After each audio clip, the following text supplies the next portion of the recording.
Welcome back, this is Radio Cafe. Kita masih siaran ya. Dan masih dengan topik kita yaitu menimbang pemimpin baru daerah. Bener banget. Dan masih bersama saya Jules Taylor dan juga ada Ditan Sudiro dan masih bersama dengan Mas Andar Nubowo juga. Bener banget. Dan masih berbicara soal pemilihan kepala daerah nih. Tadi kita sudah berbicara sedikit tentang bagaimana politik itu biar bisa memilih tua maupun muda, terutama yang muda ya, untuk lebih melek politik, lebih menyenangi politik seperti itu. Dan tadi sudah bicarakan ya. Ini ada yang seru baru terjadi kemarin ya? Kemarin, 17 Februari 2016. Baru terjadi kemarin tanggal 17 Februari, ini tepatnya di kota Manado ya. Ini baru aja digelar pada hari Rabu 17 Februari kemarin, Pilkada. Jadi sebenarnya Pilkada itu harusnya terjadi pada bulan Desember tahun lalu. Tapi biasalah karena masalah teknis, ini baru terjadinya, baru digelar pada hari Rabu tanggal 17 Februari kemarin. Dan karena hal teknis itu, sayangnya ini kurang mendapat antusias warga ya, TPS terlihat sangat sepi. Bener banget, dan bahkan di salah satu TPS yang terdaftar itu 419 pemilih dan hanya 71 orang yang datang dan memberikan hak suaranya. Sayang banget, itu cuman nggak sampai 25%-nya kayaknya itu banget. Dan itu pemilihan tersebut sempat mengalami penundaan dari jadwal seharusnya pada 9 Desember 2015. Dan penundaan ini karena putusan PT UN menyangkut adanya gugatan dari pasangan calon wali kota dan wakil wali kota yang diusung dari Partai Golkar, yaitu Jimmy Rimba Rogi dan juga Bobby Daud. Betul sekali, Pilkada Manado ini diikuti oleh 3 pasang calon kepala daerah, yaitu nomor 1 ada Harley Mangindaan dan Jimmy Asiku dari Gerindra dan Hanura, dan yang nomor 2 ada Vicky Lumentut dan Mor Bastian dari Demokrat. Dan yang pasang ketiga ada Hani Jos Pajo dan juga Tony Rawung dari PDIP. Dan akhirnya kemarin dilaksanakan walaupun tidak full semua pemilih 415, hanya 71 orang yang datang ke sana. Kita harapkan hasilnya dapat yang terbaik lah positif lah ya. Yang positif lah. Nah, makanya nih mau nanya Bang Andar sendiri, yang kayak begini-begini nih, nih gimana ya mau nyalain tapi gimana?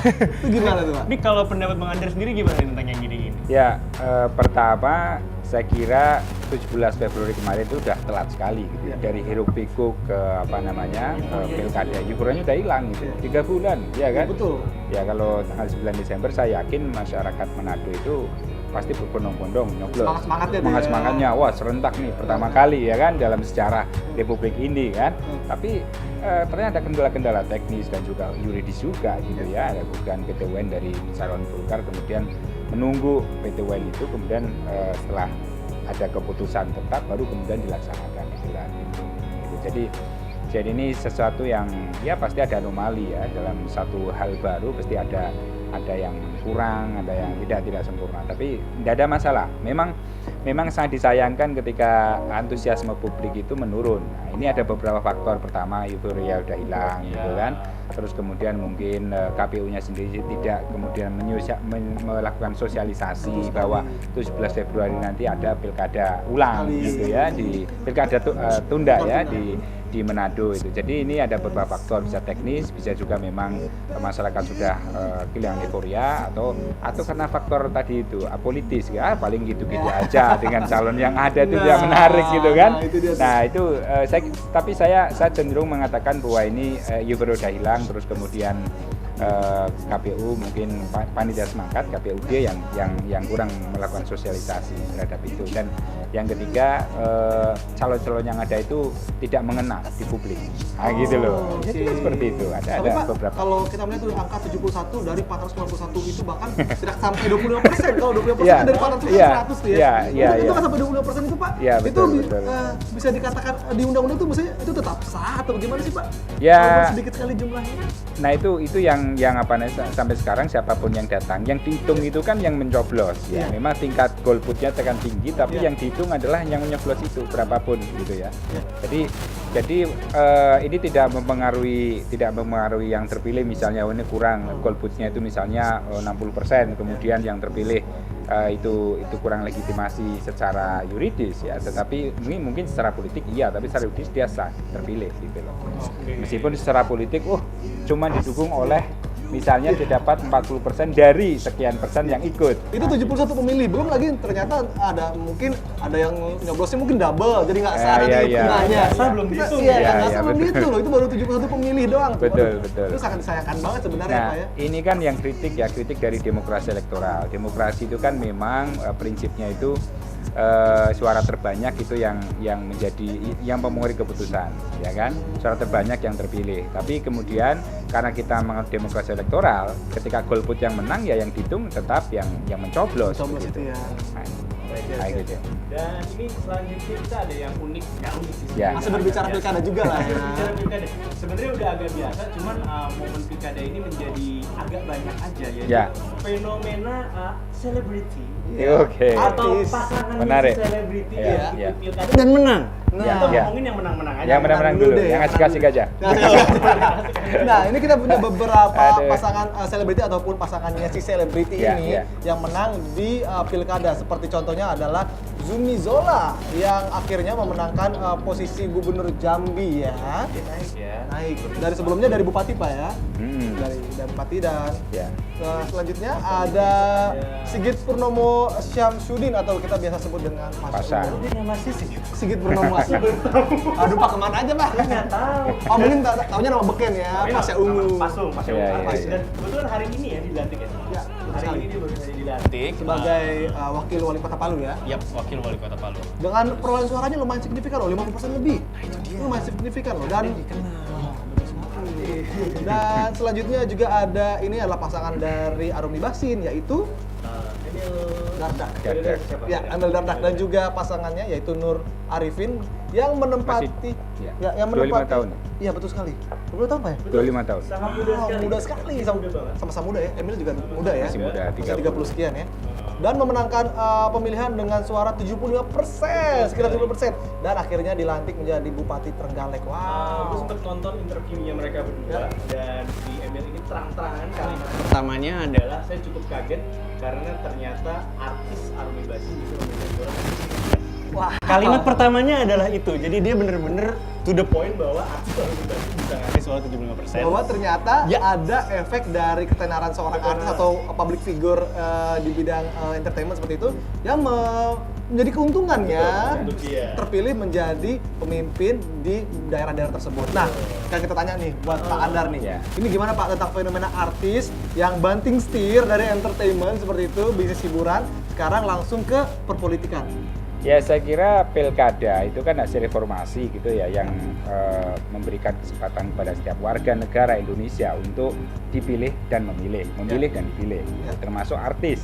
Jadi siapapun dia, termasuk artis ya, itu berhak untuk maju mencalonkan diri sebagai pemimpin.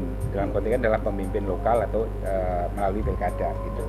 Nah, termasuk saya positif aja ya ketika seorang artis seperti Pasha Ungu yang ya siapa yang tidak kenal dia gitu ya, kemudian mencalonkan diri dan berhasil.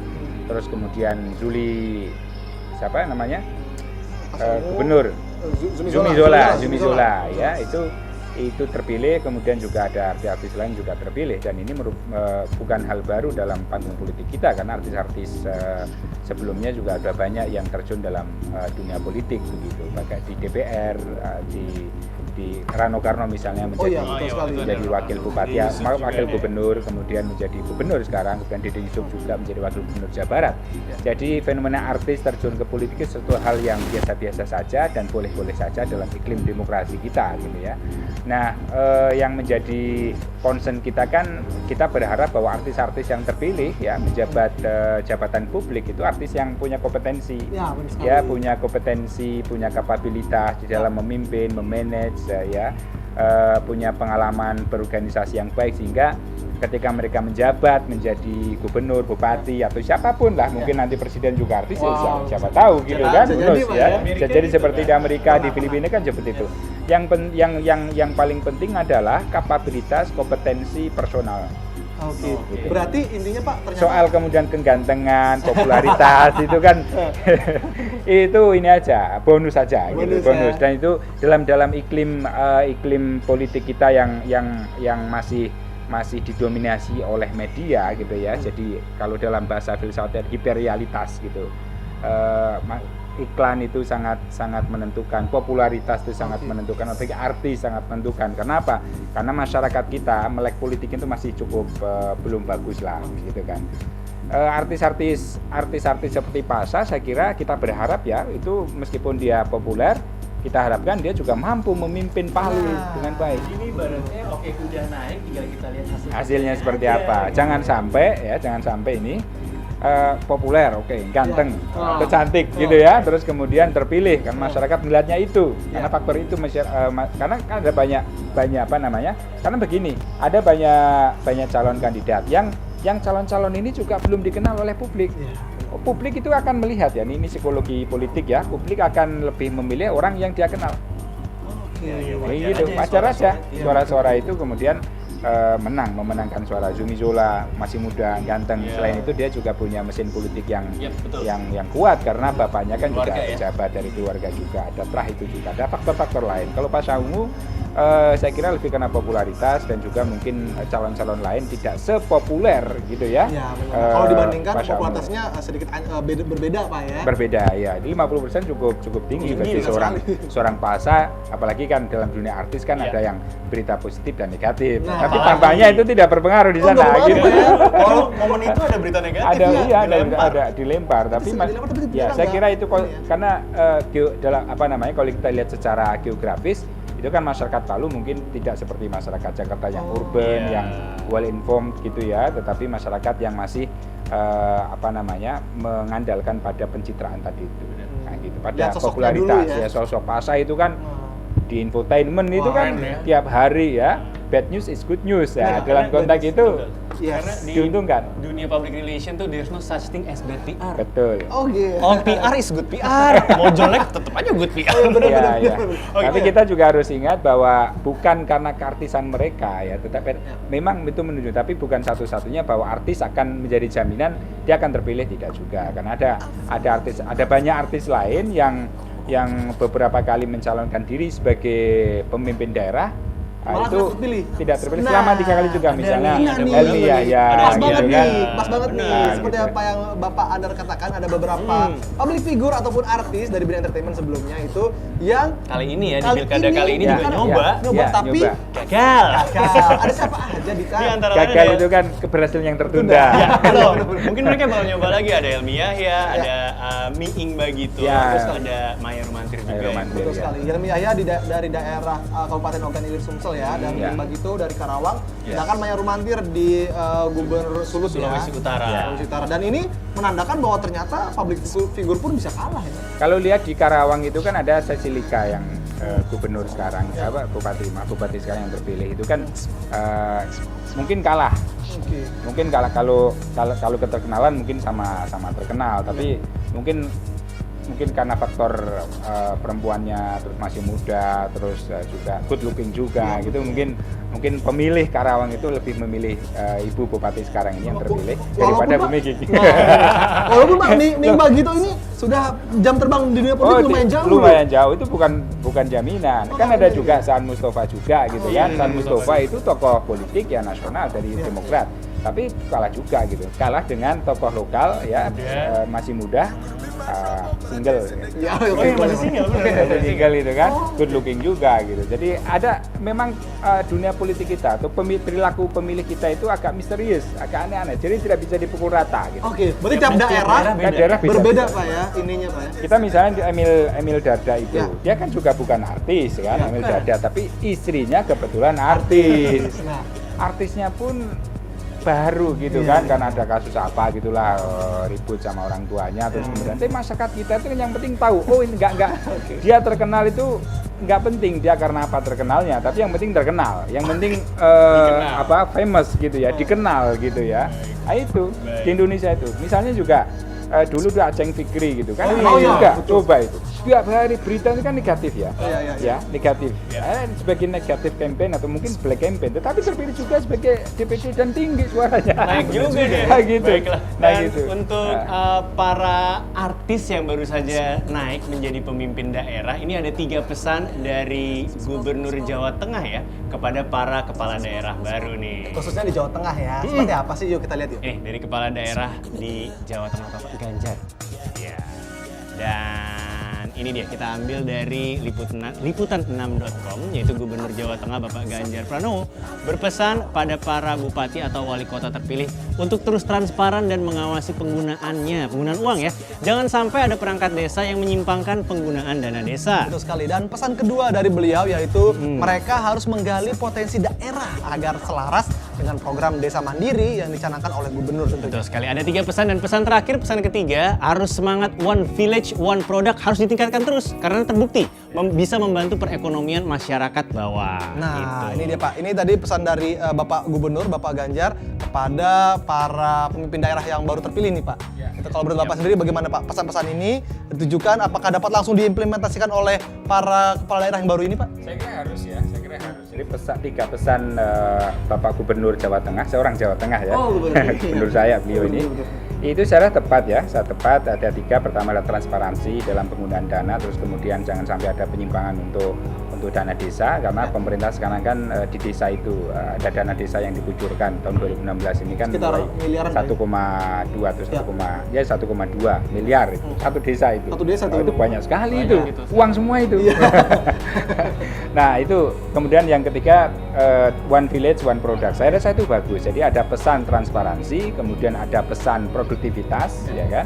Nah, ini saya kira yang harus dan wajib kemudian diimplementasikan, diwujudkan oleh kepala daerah yang baru dilantik tadi itu. Jadi tidak ada alasan. 3 pesan saja, tidak 30 tapi 3 saja. Cukup ya. Cukup. Harusnya sih bisa. Simple tapi ngena untuk ngena, kemajuan daerah-daerah tersebut tentunya ya. Ya. Jadi pesan ini ketika ada pesan kan mesti ada sesuatu yang dikhawatirkan terjadi. Iya betul. Nah, iya kan? Ya, betul. Yap. Jadi tafsirnya kan seperti itu. Jadi Pak Ganjar Pranowo itu memberikan pesan 3 pesan tadi itu karena ada kekhawatiran jangan-jangan dana desa yang 1,2 miliar itu justru disalahgunakan penggunanya atau tidak produktif, tidak membangkitkan kemandirian ekonomi masyarakat desa, tapi justru menciptakan koruptor-koruptor baru di tingkat desa. Itu dia takutnya. Masalah 1 miliar itu Pak. Serem banget kan. Satu desa itu 1 miliar. Saya ini orang kampung ya, nggak pernah itu dengar 1 M tuh di desa Bingung, itu. nolnya berapa Apalagi kan? ini, cara pengelolaannya dan lain sebagainya. Waduh. Itu harus daerah UKM tersebut harus benar-benar ditingkatkan Pak ya, di daerah tersebut Pak ya. Maka pemerintah menurut saya itu tidak hanya sekedar ini loh memberikan dana sekian, tapi juga perlu melakukan training, pelatihan, monitoring, evaluasi dan sebagainya, dan terutama pendampingan pada penggunaan tadi itu. Karena kalau tidak, ini banyak orang nggak tahu nih kayak ini loh kepala desa itu, orang-orang desa itu kayak kena durian runtuh gitu loh tiba-tiba. Nah, durian runtuh itu kalau kita bisa membuka itu kan enak dimakan. Tapi kalau kita jatuhan kepalanya kan bondas sakit kan. Nah, gitu. Nah, itu jadi seperti itu. Ya. Oke, Ursi Lovers itu tadi obrolan yang seru banget ya. Obrolan yang seru banget dengan Bapak Andar Nubowo. Tadi sudah panjang banget ya bagaimana tentang fenomena artis yang ikut pilkada, bagaimana tentang pilkada kita dan juga pemilihan lain. Pokoknya belajar ilmu baru dari sisi lain dunia pemilihan kepala daerah lah ya. Dan belajar politik juga sih, anyway. Dan kita mengucapkan terima kasih buat Terima Pak kasih Andar, banget terima kasih banyak buat Pak Andar untuk ilmu-ilmunya. Mantap. Seru banget pokoknya. Dan buat Arsi Lovers jangan kemana-mana, kita masih punya banyak info buat lo. Dan stay terus cuma di Radio Cafe.